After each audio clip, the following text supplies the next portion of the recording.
welcome and join your blended family, all the B fams out there. Welcome to another Monday. We're talking blended family. We're talking relationship. We're talking revitalization.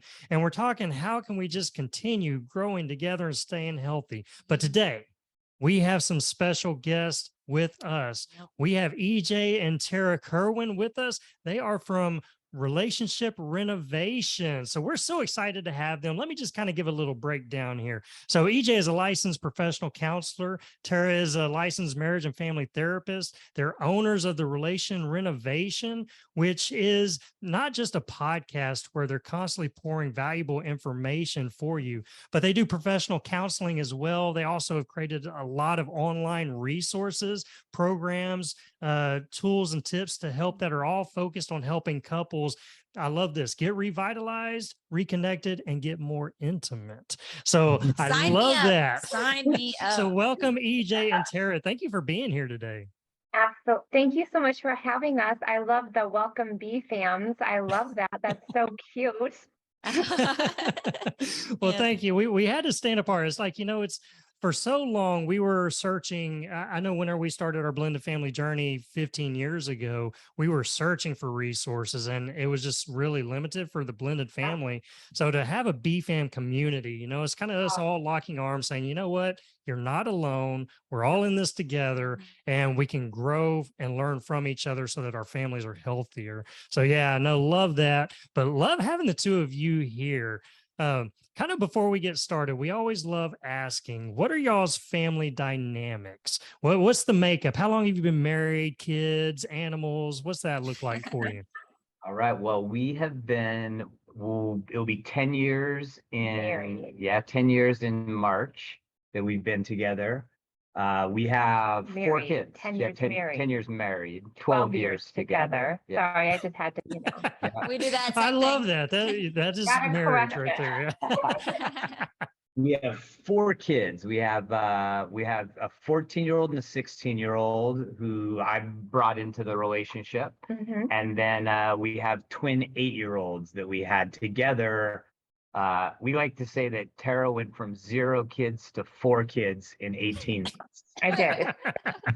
Yes. So it's like a crash course. It's like, let's not slowly get into this. Let's just full throttle all in. Yeah. Literally like from 0 to 360. And we threw in a puppy and 2 cats and then another dog because why not? I mean, you gotta have on Saturday night, and we were kind of just going over the chronology of our relationship, and we were really focusing on those first 4 years, and we were like, it was like a rocket ship. It was just like, it just happened so fast. It didn't seem like it at that time, but now we look back and we're like, holy moly, we just like strapped on a rocket and took off together. And so, Tarah, you were previously married before, but with no children, or you came in first marriage? EJ is my first marriage. Okay. And so interesting because I've been a marriage counselor since I was 24 years old. Wow. And working with all these couples, I was like, okay, I might not ever get married and I'm okay with that. But I waited until I made sure like I found my person. And I was okay if I never did because I wanted to make sure I got it right because of all the suffering I had been with. But yeah, no. So EJ was he's my longest relationship in my first marriage. Okay. And then do y'all have the kids full time? I like to just hear all the little different dynamics because there's so many different makeups out there. Do y'all have all 4 kids full time or do y'all share custody? So we have 50-50 custody, and it's been that way since I started dating EJ. So we have the boys like we do like Mondays and Tuesdays at our house, then they're with their mom, Wednesdays, Thursdays, and then every Friday, Saturday, Sunday, we're shifting. Okay. So, I mean, except for like when, we're traveling and we can help each other out. But yes, 50-50. And when we got married, the boys were 3 and 5.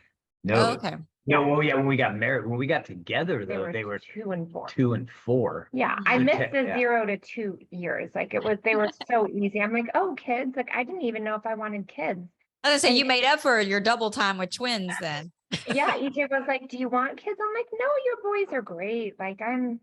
But the universe, whatever you want to say, like blessing twins on our honeymoon, pregnant with twins on our honeymoon.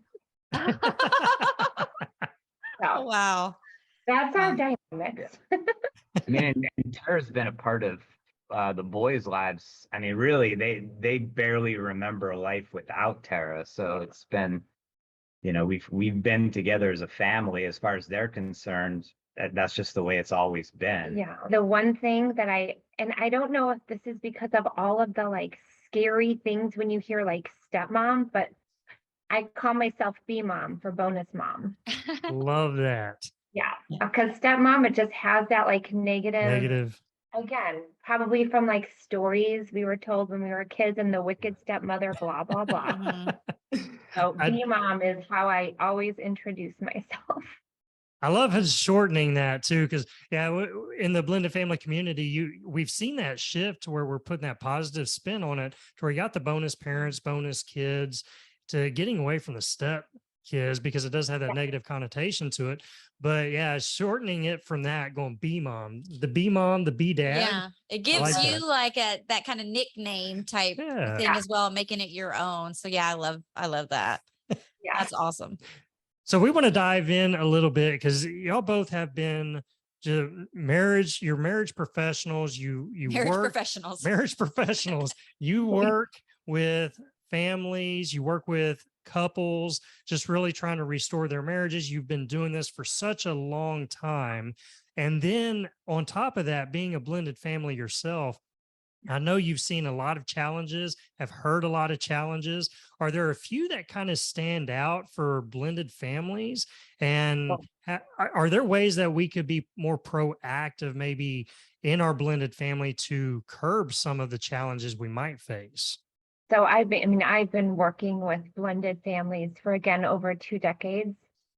And there's always these little unique things within each blended family. But the one thing to me that has been so core is when separate households do not get along, the Yeah. exes do not get along, and these kids get put in the middle of very unhealthy dynamics. And the parents just do not know how to, I call it adult, like they kind of get their needs met through these kids. And then I end up having to see the harm it does to these children. And so one of the things that I'm constantly working on is like, how do you have boundaries between the two of us where we are not talking in any harmful way around the other parent, around the other biological parent, because kids pick up on everything. Yeah. And I may not, like the other person or have, it could be a difficult relationship, a conflictual relationship. But one thing that I really try to, again, for myself, with us, and for other families is like, you can't let the kids pick up on that dislike. Like, you have to find a way where you guys can support each other in it with your partner and find ways to create really like cohesiveness when they're at our home. I don't know what happens at the other home, but I know what we have here, and it's structure and stability, and that's what we have control over. And a lot of times I would see other people trying to control what's happening at the other house when the kids aren't with them, and it's like, it does nothing but create fear and tension. And then I see kids just filled with anxiety, and then they're splitting, and I could go on for hours. No, I mean, you're speaking to me. I had a control issue with trying to make sure my kids were living what I thought was a good, normal, because I had dysfunction growing up. And so I desperately wanted my kids to have what I thought was a normal life. And so when I divorced and I had no control over that other side, I would try to control that by telling him the way he should and shouldn't do things. And it didn't go over very well. He was not a fan. I see. I'm in just the opposite shoes of you, because I don't know. Like, I probably would feel the same way you feel if my children were like away 50% of the time and I couldn't control it. So, hopefully that never happens. But I have worked with a ton of parents in that position, and I just try to help them like have control what's here. Mm-hmm. When you're present with your kids. So, but I can't even imagine. I've seen it. I haven't had to experience that. I'm sure EJ can talk more to that side of it. Yeah, I mean, the biggest thing I see, and this is with whether it's in a blended family or just a couple who comes in that's having like a ton of trouble, is that people get stuck into patterns and they only go and try to solve them when they've gotten so bad that like everything is Mm. about to fall to pieces. Mhm. And it's always harder to fix a problem when it's in its most damaging place. And Yeah. that's what I see is just like that there's just like systems that have been created that aren't sustainable. There's bad communication, there's resentment, all of those things.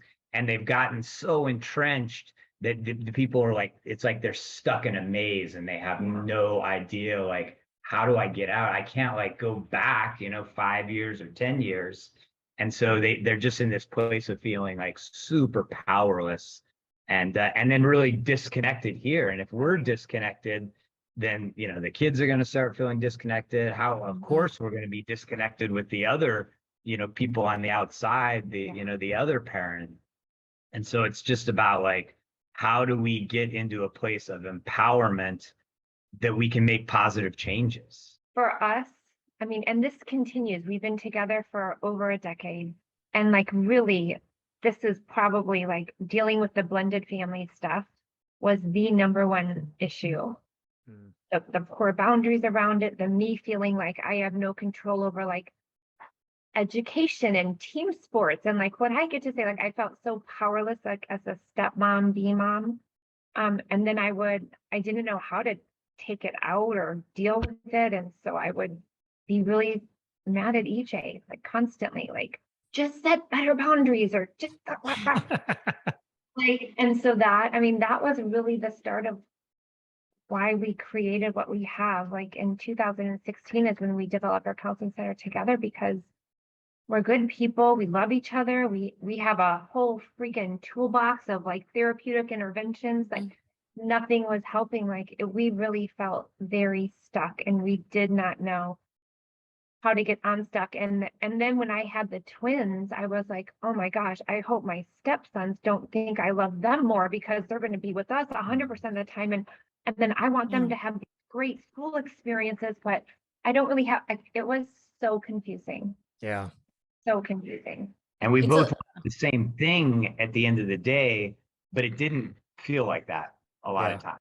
It felt like we were in conflict with one another, but at the end of the day, we wanted the very same things, and that was super frustrating. Well, how do we overcome something like that? I mean, what are some tools that you used to be able to come together and get through those challenges? So I myself had to learn and understand how I reacted to the feeling of powerlessness, right? I also have I'm a therapist for a reason. I have a lot of trauma in my childhood. So there were a lot of times in my childhood where I felt powerless, like I have no control. And so like this was just like, oh, let me just trigger everything that you've ever been triggered with your whole entire life. It's just like do that while you have twins that have colic. Okay, great.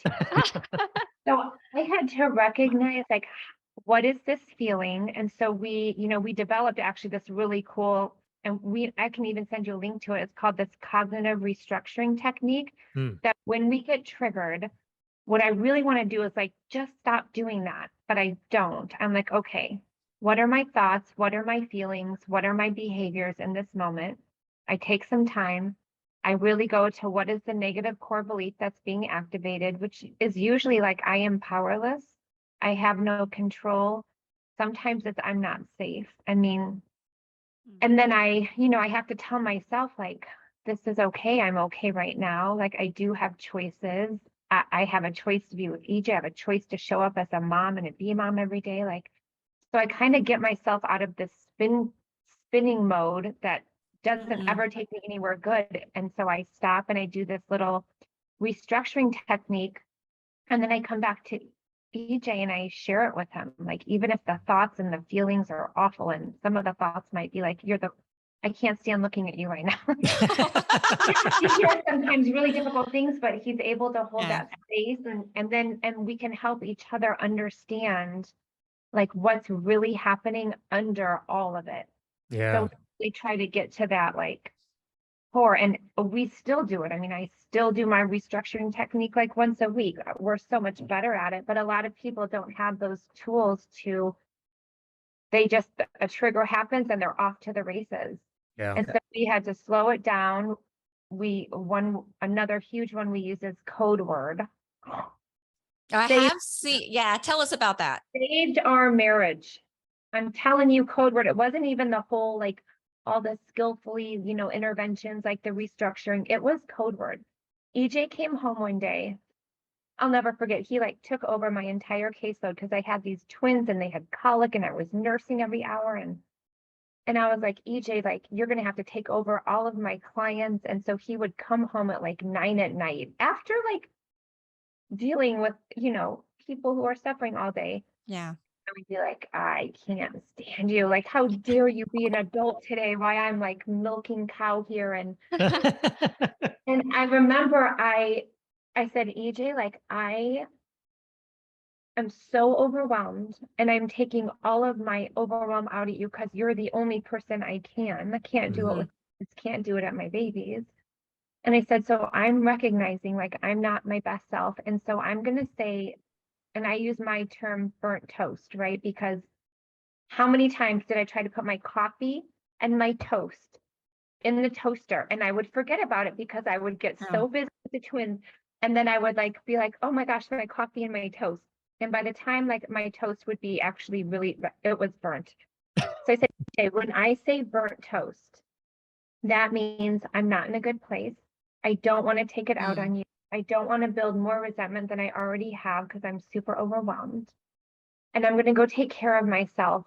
Or can you support me in those moments in burnt toast? So he would know to be like, okay, I'm going to take the dogs or the kids, or I'll tell Alexa to play Miles Davis because that always calms me down. But it gave us that like space so we didn't spiral. And it works almost every time, but it takes a minute because it's kind of clunky in the beginning. But it helped me like take accountability for my own stuff and my own reactions. When I think we have to find a pathway back to feeling empathetic for one another's position. I think a huge piece of it with couples is that like you begin to see each other as like the enemy. Yeah. And when she is able to, do that work and go back and see what's happening now, that's triggering this big feeling inside of her, it gives me the chance to just get out of like my analytical brain about like, oh, you're being so unreasonable, this doesn't make sense, and try to solve the problem. And I begin to see like, oh, okay, she's just like really struggling. She's just like having a really hard time. And then I have a pathway inside of my brain to hopefully not be reactive and not be, defensive.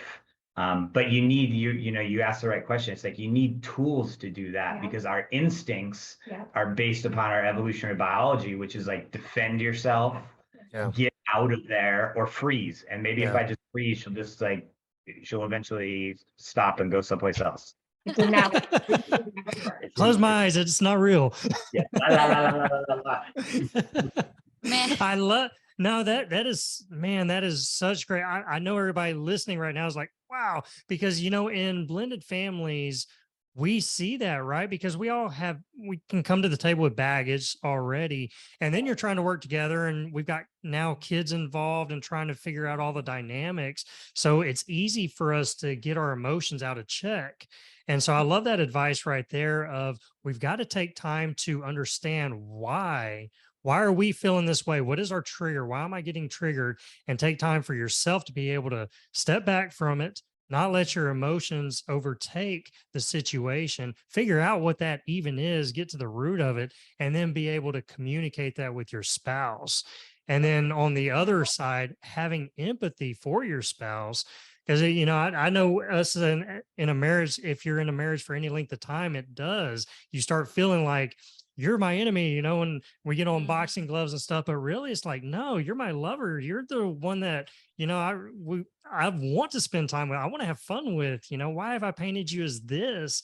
That should not be the case. So having that empathy, but man, the code words, that's powerful. Oh, I Yeah. love that.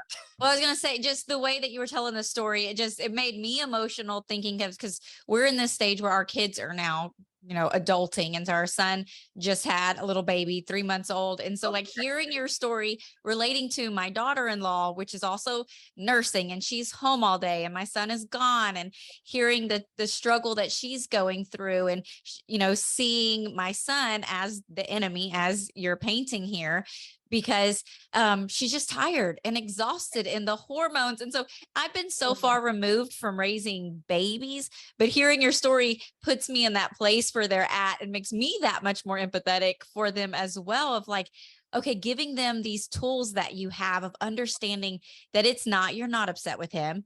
You're just, the situation right now is overwhelming. And so to put those things into practice, like as simple as a code word, to say like, I just need a minute. I need you to understand me here. Yeah, I mean, I think the other thing that's unique to blended families and why they need the tools like this even more in some ways is that blended families are generally more complex. They're kids of various ages.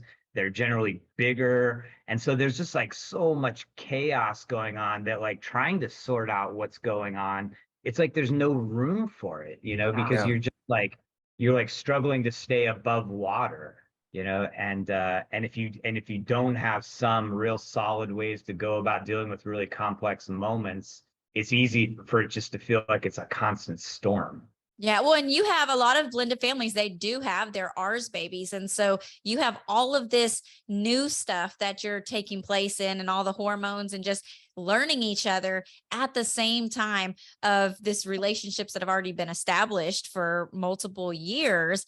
And then you're adding those outside sources as well. And so you had said something earlier, like you didn't have control as a stepmom, and the choices outside of, inside your home. So Right. were there some boundaries? Like, how did you decide how to let go of those things that you couldn't, or did y'all come up with an agreement with It each was other? it was a struggle. I think we finally found like what works, because I mean, I'll just be really honest. What was happening is I was feeling so powerless that my feelings of resentment towards the situation would definitely, like, my heart was not completely open to my stepboys in the way it could have been, because I constantly felt overwhelmed, and there were pretty poor boundaries between the two homes. And so I'd be like, I'm just done. I'm just not gonna care. I'm just done. Like, Mhm. I'm good. But then I know me. I know my heart. I know how much I love those boys, and it was impossible. So I would try to cut myself off so I would not have to feel so powerless, but it never worked. And so finally, like EJ and I just talked about, like, what do healthy boundaries for me look like? And because I had this mistrust of like, oh my gosh, well, if I don't have control over this, like, they're going to flunk out of school, or they're not going to stay on the Mhm. team sports, or they're going to be like, I mean, I just go, I'm a catastrophic thinker at times. And so that's hard. And so EJ and I had to have like really thoughtful, intentional discussions around boundaries between the other household and between us, and like because I will take on everything. Like, if EJ was like, honey, you just take that on, I will go and I will take it to like the umpteenth mile and be like, okay, but I can't. Like, I it's too much for me. And I think I was trying to do all of these things with these feelings of powerlessness, and it was exhausting. And so, again, coming back to your question, like, in a long way, EJ and I setting boundaries where I can now have my heart completely open to these boys, because I trust that he's going to set really healthy boundaries within the other household. And like, I trust him. Before, I was like, there were no boundaries before. EJ got really good at setting boundaries Do you because feel like, that's super important to me. And I had to say it in a way that he could hear it, so he could actually be like, I hear what you're saying, honey. did your boundaries, are they particular to your situation and like your blended family? Or do you see like what in y'all's helping other families, that there's some pretty like basic boundaries that need to be put in place? We'll be right back. Check this out. Blended families can be hard at times, can't they? Have you ever said, I don't feel like me and my spouse are connecting? Or I'm bending over backwards and my stepkid still pushes me away? Or do you feel like your family's doing okay, but you'd like it to be more than okay? You want your family to level up, take it to an even stronger level. The truth is, we're all looking for more joy and happiness in our lives. So how do we start seeing that in our blended family? Because really, our family is the first place we should truly be enjoying and having the most fun with. So how do you enjoy your blended family? You create more fun opportunities that your family loves doing. These are big things, they're small things, things that cost money, things that don't cost money. But the more fun you have together, the less blended family drama you'll have, which equals more joy and happiness for everyone. Now, you may be saying, yeah, but I don't know how to do that. I don't even know where to start. That's okay. We walk you through 5 fun dates you get to have with your family. These dates help you discover those fun things your family loves doing. You'll walk away with so many more great ideas and have an amazing, easy plan to make it happen and to keep it going. Plus, you get to have a lot of fun discovering all this in the process. We walk you through everything and make it really fun and easy. So how do you enjoy your blended family? By going on these 5 dates and discovering fun in your stepfamily. You'll be so glad you did. Have more fun together and you'll see less problems. The link to get started on this amazing journey is in the show notes of this episode. For me, it's like complex, it's back to that thing of like, what do you have control over and what do you not have control over? And like having to look at like, what are the baseline things that we just can't bend on this, and then being, for me, a lot of it was consistency in communication. And, because I can be I can be a little more avoidant of conflict, right? And so I was always like, what I thought was I was making the peace by maybe avoiding a difficult conversation with their mom, was creating more problems because then something that was super important to Tarah and was important to me, I wasn't consistently putting that out there. And so it was like this combo, I think, of like, okay, recognizing that that education, for instance, like the education is just a no bend zone, like that the kids need to have from house to house a certain message.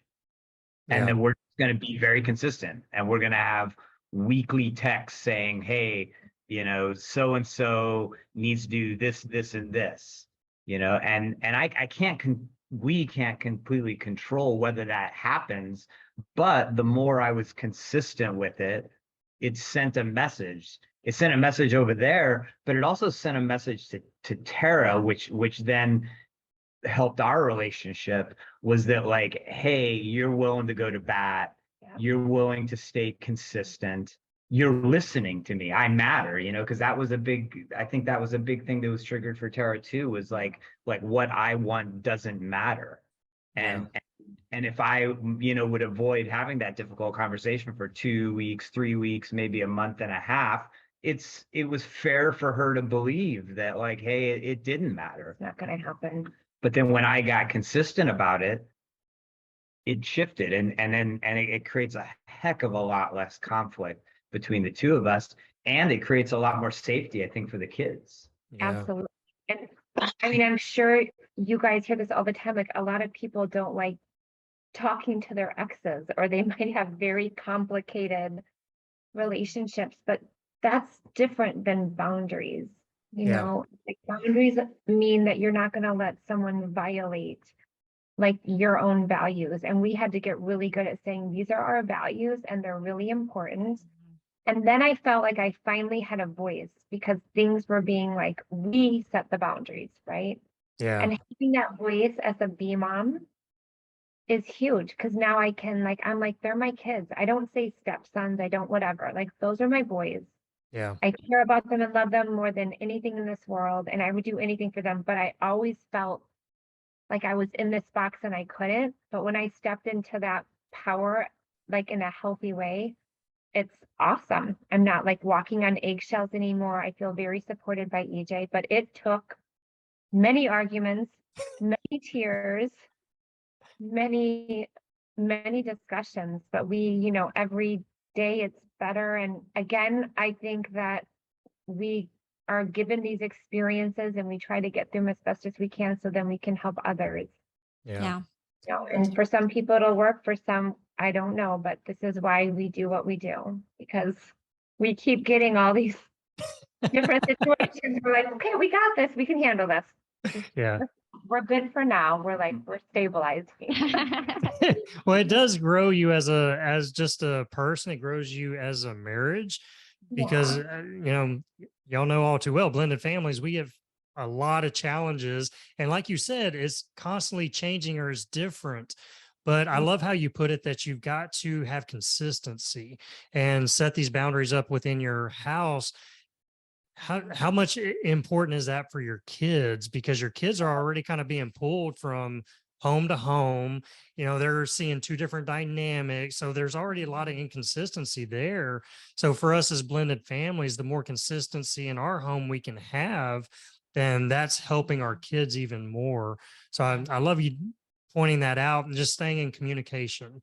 I know for us, that has been one of the biggest things that has really saved our marriage and saved just our family is constant communication, being able, like you said, to talk through things, even though they're hard, even though it might be through tears or struggles, but you're still able to come together and talk through it instead of I'm going to my corner, they're going to theirs, and we just don't resolve anything. And then it becomes this big monster blowout. And kind of, as you pointed from the beginning, EJ, that people are coming for help whenever it's at its worst, because people have let it get to that point. And that's really hard to get, rebuild. You're almost starting from scratch, having to knock everything down and rebuild that. So healthy communication is just one way, we believe that is just powerful to help avoid a lot of that. So love those points.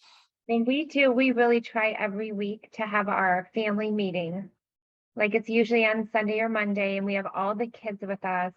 And we always do our check-in of the day. We say like something positive about ourselves, something positive about our family. We do a little intention for the day because they have two therapists as parents. I'm sure we're going to have them on our podcast in a couple of weeks, so it'll be interesting. Oh, that's that'll be awesome. cool. But on Sundays, we say like, okay, what's going well?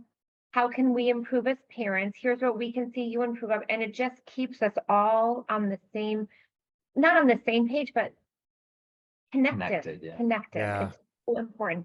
And so I get it. People are busy and they don't have time to have sit down dinners, but it's so important every week. And you can just tell like the kids, even though they might they really love it. Like I can feel the safety that they feel from us doing this.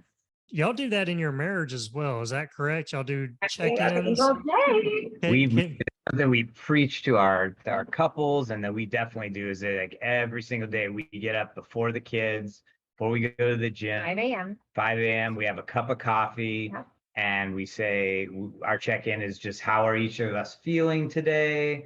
What an intention that we have for each other. Like today, I would be like, oh, today what was my intention for you today? Did we check in today? We did check in. I was like trying to think because it was our son was sick today. Oh, my intention today was to be very playful and light because we were going to be apart working today. And so an intention, and then we do a positive relationship statement. And mine today was like, we are amazing lovers. Oh, nice. Just be playful with it. And it's not always, sometimes it's really cursory and it's just like super quick, but then sometimes it's like really thoughtful and loving, and sometimes it's difficult, sometimes it's a little, there's old baggage from the day before or whatever that's not resolved, but it gives us that like baseline of like checking in and like knowing what is up with the other person.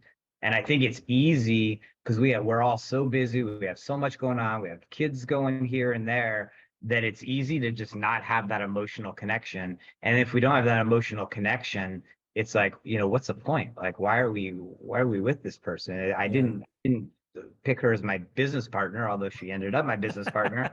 But, I picked her as the person I love the most in the world, and if we're not cultivating that connection, it's easy for it to just, Yes. pull. Mm-hmm. Well, I love how you say that and what you're doing. I'd heard the two of you talk about that before. That's why I wanted to bring that up whenever y'all had touched on that. But, we are firm believers in intentionality. So, like you said, life gets so busy. We're taking kids here, we're taking kids there. We got this event, that event, work, this and that. And it's easy for us to put our relationships on the back burner because life just overcomes everything else whenever we should be putting our relationships first and building everything else around that. And so it's having that intentionality like you're doing, that is powerful. Just those daily check-ins, and you keep it positive. It's like, well, what's a good thing about our relationship? And just kind of where you're at and being able to connect like that, man, that is powerful right there. It is. And I can't say enough about the positive statements because our little brains are like Google search engines, right? And it's like you can put like, why do we suck? Why are we getting along? Why does our marriage feel so? Why is parenting so? And then we can put in like, why are we awesome? Still searching. Still the more positive statements we say about ourselves, like I'm just trying to grow my Google pages in my brain, like I'm positive instead of negative because our brains are built the opposite way. And so it is so easy to ask. If you ask someone like, what's something you hate about yourself or your spouse, they can just spit out, or even your stepchild, they can spit out some stuff. But then you go to say, well, what do you love about him? It's like, oh no. And like there is stuff, but for some reason our brain just doesn't think of it as quickly. No, like when I finish with any of my clients, whether it's individuals or couples, they know the very last thing I say is, tell me something positive about yourself. Yes. And I could be with them for years and they'll be like, God, I hate this part, Tarah. They get more comfortable. It gets more, and it's so empowering to like say kind things about yourself. And then it helps you have compassion for the people in your life that you love. So yes. It's like retraining our brains, right? Our brains just for some reason are hardwired to go negative, but you start retraining them, think more gratitude and positivity, and you'll start seeing more of that in your life. And that's so great. I love those points that, man, I'm telling you, that can change a marriage right there. That's one thing within, just being intentional, staying together, staying talking, healthy communication.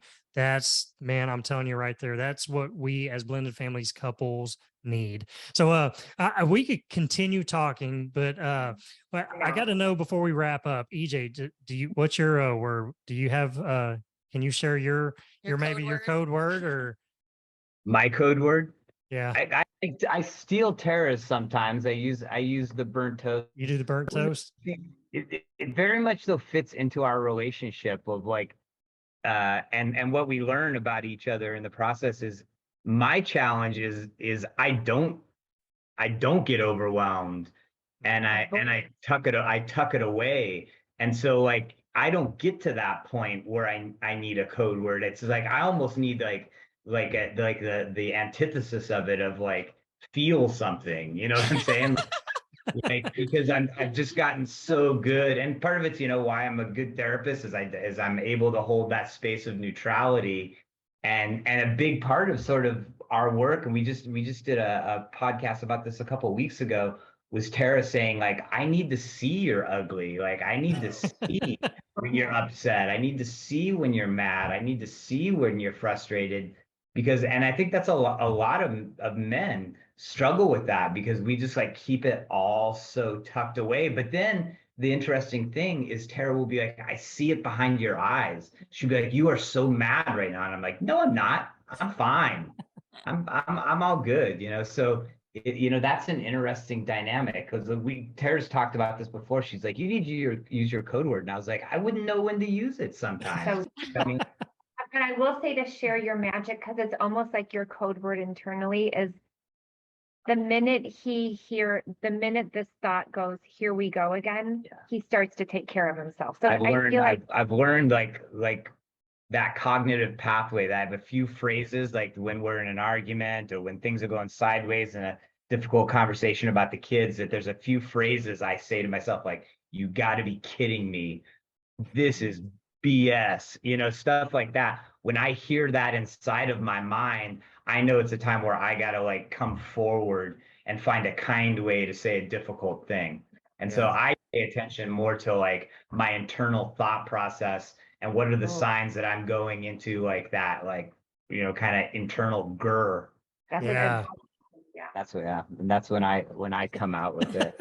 I It's think interesting because that's the thing about tools is you also have to figure out not just like, oh, this is a great tool, but you have to search for like, like when you're fixing something, like what's the right tool for what's gobbed up in our system right now. And for Yeah. me, it's like letting somebody in or letting something out of my brain that is uncomfortable, because I avoid that. I avoid uncomfortable. Yeah. And I was going to say, I think there's so many couples out there that need to hear exactly that, like the dynamics that y'all have, and that sometimes that is just men, that they're especially in a blended family, you hear it over and over, the women complaining because they feel like the man doesn't understand them and they're not standing up for them. All the same stuff that y'all are saying. So Yep, for couples exactly. out there that are hearing that right now, and they're like, that's me. I feel seen. I feel heard right now. Y'all understand. And for you, EJ, to be able to admit, like, this is just how I'm wired, but I also have to pay attention to these things so that I can still give my wife what she needs me to give her. Well, Yep. being able to communicate, and that's, between the two of you, like Tara being able to come to you and say, I need this from you, Mhm. and then for you to be empathetic and say, I hear you.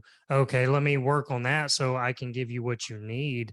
So that's just powerful dynamics, because we are different. We all have different personalities, and trying to figure each other out with that, and using exactly what you're doing, you're communicating, you're hearing each other, and then you're working through it. That's great. It's because what you just said, like the term emotional safety encapsulates it all. Like, and we continue to build emotional safety in our relationship every day because life changes constantly and we're always triggered by different things.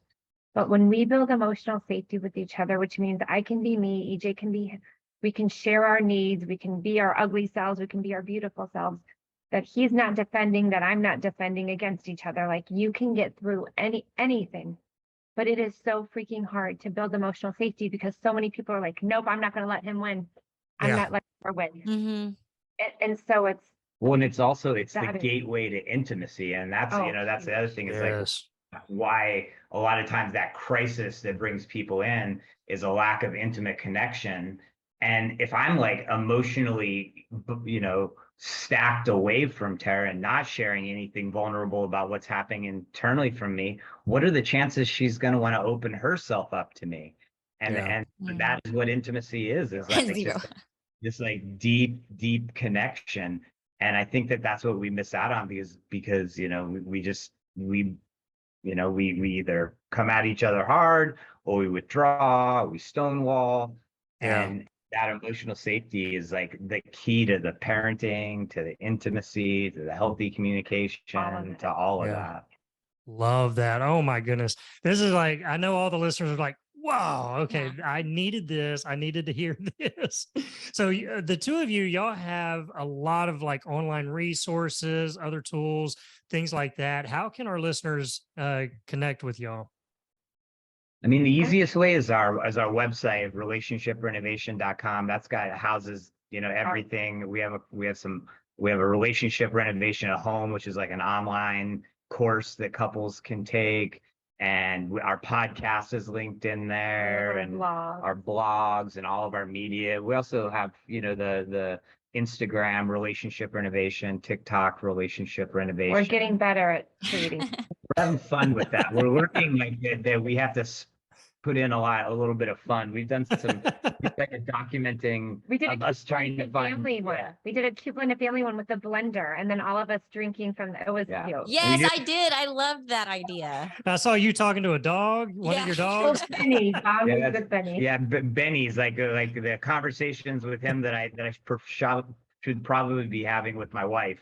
I have with my dog instead. Yes, I love that one. You're like, we're just going to the park and throwing the ball, like, or we're just playing catch. Like, that's it. I'm not looking for anything more, Benny. And I like y'all have however listeners, however you like to digest your help, your information, they have it there for you. So if you want to read, they have a blog. You like to listen, they have the podcast. If you like to just scroll funny videos, they have the social medias, the Instagram and the TikTok. So you got it all there. We're working on it. Well, EJ and Tarah, thank you so much. Thank you for just coming on here and sharing with us and sharing that valuable information. We appreciate it. Well, You bet. It was a pleasure. It was super fun. This is so great. And just to like feel that the community that you guys have been building, to just have that support, it's so important. Yes. Like, very happy to be here. Oh, Well, we know that we're all a family now, and we love continue moving forward and learning and growing from each other. So thank you so much again. And all the BFAM listeners out there, I am telling you, I know you are walking away from this going, wow, okay, I needed that. I needed that say of a code word. So now I know you and your spouse are sitting there. Hey, what's your code word? I don't know. What's your code word? Let's get a little creative. We need a code word, but being able to talk through the problems, because we're going to have challenges, we're family, but blended families, we can see a lot more of those, but being able to come together, work through those, keep that open communication, being able to stand back and not just allow a trigger to set your emotions off, but to be able to stand back and say, why am I getting triggered? And really dissect that, and then come and approach your spouse, and y'all can really talk through that and come up with a good solution then, instead of all this mudslinging that we can do in a family. So man, so powerful. Keep that communication open, and remember, they're your lover. That's who you chose to do life with. Y'all should be having fun together. They're not your enemy, so there are so many other tools, tips, tricks out there to help keep that fire alive. So listen, BFAM, we love you, and we will see you on the next episode. Later, guys. Thanks for joining us today. We hope this episode has been a blessing and encouraged your family journey. Make sure you stay connected with us and join our weekly Blended Family newsletter. We send an email out every Friday morning full of support and encouragement. And when you join, we also want to give you a free gift. So go get yours today. The link is in the show notes below. Have an amazing day. Remember to enjoy the journey with your blended family, and we'll see you on the next episode.